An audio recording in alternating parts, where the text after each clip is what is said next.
जज की हिम्मत कैसे हुई हिंदुओं को पूजा का अधिकार देने की। जिस भारत में हिंदुओं को दोयम दर्जे का नागरिक बना दिया गया है, हिंदुओं से सारे अधिकार छीन लिए गए हैं, उनके पूजा स्थल छीन लिए गए हैं, उस भारत में जज की हिम्मत कैसे हुई हिंदुओं को पूजा का अधिकार देने की। हिंदुओं को पूजा का अधिकार देने से प्रियंका वाड्रा, राहुल गांधी, उद्धव ठाकरे, अखिलेश यादव, असदुद्दीन ओवैसी, बदरुद्दीन अजमल समेत 112 विपक्षी सांसदों को इतना नागवार गुजरा कि उन्होंने उस जज को ही हटाने की मांग करते हुए महाभियोग लाने के लिए लोकसभा अध्यक्ष को नोटिस दे दिया। मदुरै के पास थिरुपरंकुंद्रम पहाड़ी पर स्थित अरुलमिघु सुब्रमण्य स्वामी मंदिर में दीपथून स्तंभ पर पारंपरिक दीप जलाने के आदेश से यह पूरा विवाद जुड़ा है। यह दीप स्तंभ कोई साधारण पत्थर का खंभा नहीं है, यह हिंदू परंपरा का जीवंत प्रतीक है, जहां सदियों से हर साल कार्तिकई दीपम जलता रहा है। यह दीपम महोत्सव केवल धार्मिक अनुष्ठान नहीं, बल्कि तमिल हिंदुओं की सांस्कृतिक पहचान है। लेकिन वहां एक दरगाह बन गई और 20वीं शताब्दी के मध्य से दरगाह समिति ने दीप जलाने पर आपत्ति जतानी शुरू कर दी। उनका तर्क, इससे हमारी भावनाओं को ठेस पहुंचती है। यह वही मानसिकता है जो हिंदुओं को उनके ही देश में दोयम दर्जे का नागरिक बनाने पर तुली हुई है। 1 दिसंबर 2025 को मद्रास हाईकोर्ट की मदुरै बेंच के न्यायमूर्ति GR स्वामीनाथन ने एकल पीठ के फैसले में HR&CE विभाग को सख्त निर्देश दिया कि कार्तिकई दीपम के दिन यानी 3 दिसंबर को मंदिर प्रशासन दीप स्तंभ पर परंपरागत दीप अवश्य जलाए। कोर्ट ने स्पष्ट कहा, यह दीप स्तंभ मंदिर का हिस्सा है और इससे दरगाह या मुस्लिम समुदाय के अधिकारों का कोई उल्लंघन नहीं होगा।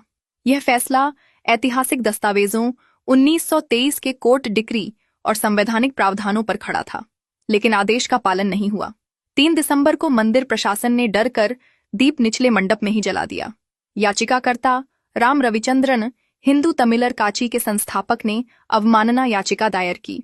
5 दिसंबर को जस्टिस स्वामीनाथन ने दूसरा ऐतिहासिक आदेश दिया।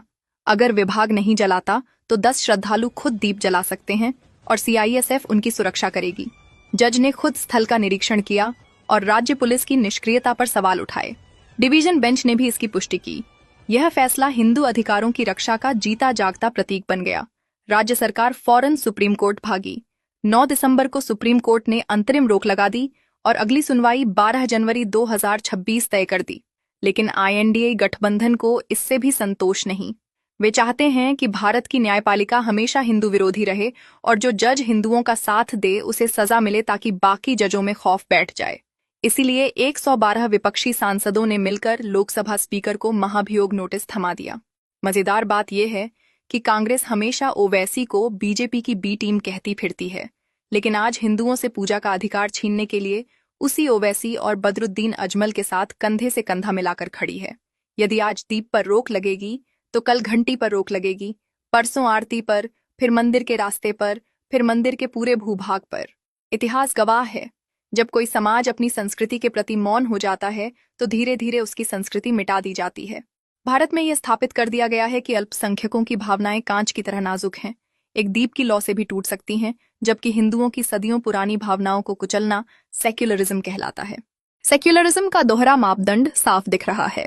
अगर हिंदू त्योहार आता है तो DJ बंद, रूट बदलो, शर्तें थोप दो, लेकिन जहां अवैध कब्जा और अवैध निर्माण हुआ हो वहां उसको हटाने की बजाय वैध पूजा को ही रोक दो।